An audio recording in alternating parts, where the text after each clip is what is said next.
These are my hot water bottles. These are my hot water bottle bags that I use in my bed. You can see they're drawstring bags. These are the little paper clip things that I use to hold the drawstring, to hold the plastic bags together. Oh, there we go. It is windy. Look how pretty the sky is though. But it is miserable. It is cold out here. You know, it's just awful. Windy and cold. The wind makes it really cold.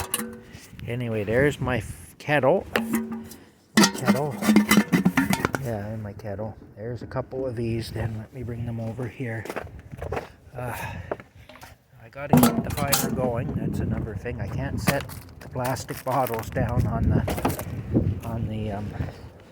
yeah, okay, let's have a look and see here. It's burning nicely now.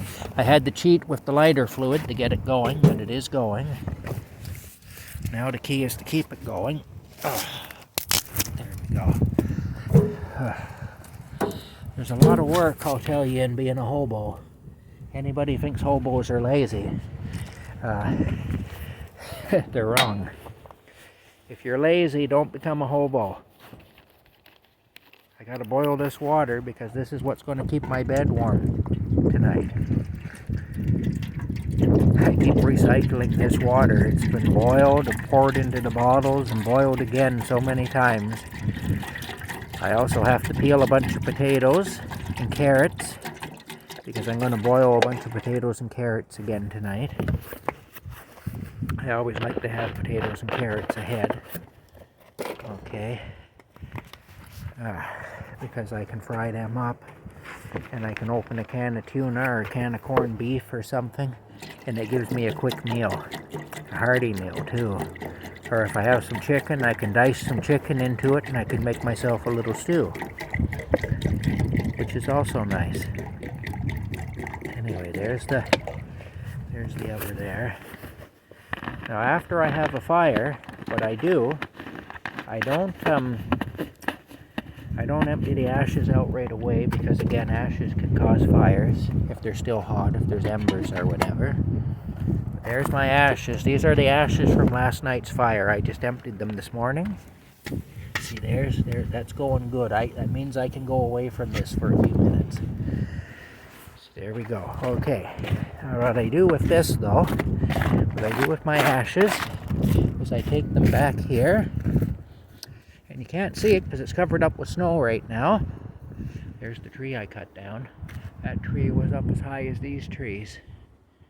It was the same size as these trees here, you see. But it was dead, so I cut it down. Most of these are dead too, actually. Well, there's one over there I put a ribbon around. It's dead. So here we go. Here's where I dump my ashes. And what I also do is I dump my pea pot back here into the ashes because the ashes neutralize the smell of the urine. I'll spare you the sight of that though, you don't need to see that. But something's walked through here. Look at that, eh? I don't know what kind of an animal came through here, but you can see something went through here and around and back into the woods. Might have been a deer. The deer bed down under these two apple trees. In fact, I set my camp up here because you could see evidence of the grass all knocked down because deer were bedding down here.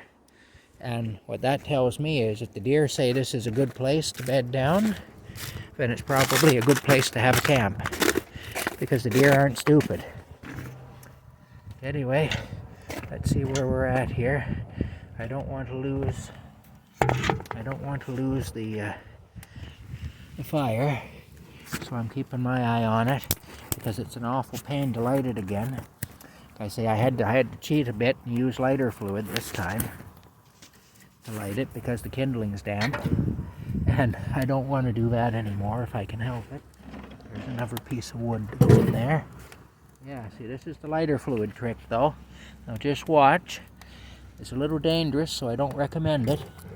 See that? But I mean, I've had some close calls doing this, so I'm not recommending you do this. But if your kindling is really damp and you're having trouble getting your fire lit, This is one thing that can be done, but as I said, I don't recommend doing it because I'm aware that it is dangerous. And I've had the fire come out there, go halfway up my arm. Luckily it didn't burn me, but it literally did go halfway up my arm, and I've had that happen more than once. Where where it was coming out of the stove about that far because I did that. So that's why I say I'm just warning you, for anybody that's thinking of doing what I do. It's not recommended, really.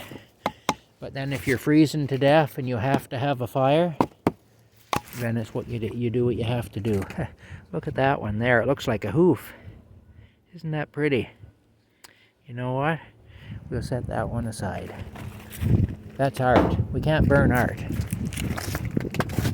Unless things get really desperate, in which case, if we're dying for lack of a fire, we'll burn it. And we'll be ruthless and burn it. There we go. Okay.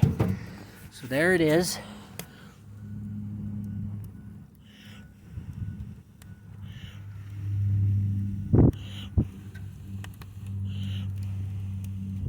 I know my firewood should be covered with a tarp.